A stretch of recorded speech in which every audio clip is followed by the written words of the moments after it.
Welcome back to our channel. So today, magpapa-register tayo ng ating Yamaha SXR 155 sa, of course, sa bagong system, which is the PMI VC, or yung sa dito sa amin, yung Quick. Hindi ko alam kung sa buong Pilipinas Quick din ba yung ginagamit, pero yun yung bagong system, yun yung bagong tinatanggap ng LTO.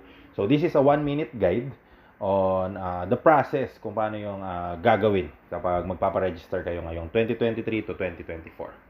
So, unang-una, siyempre, check nyo yung motor. I-check nyo lahat, umaandar dapat, mga ilaw, busina, lahat. So, emission, testing, nandun pa rin naman yun. And kung naka-muffler kayo, kabit nyo yung mga silencer.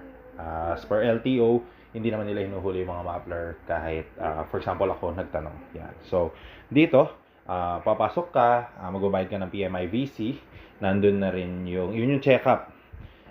And then, magbabayad ka ng insurance.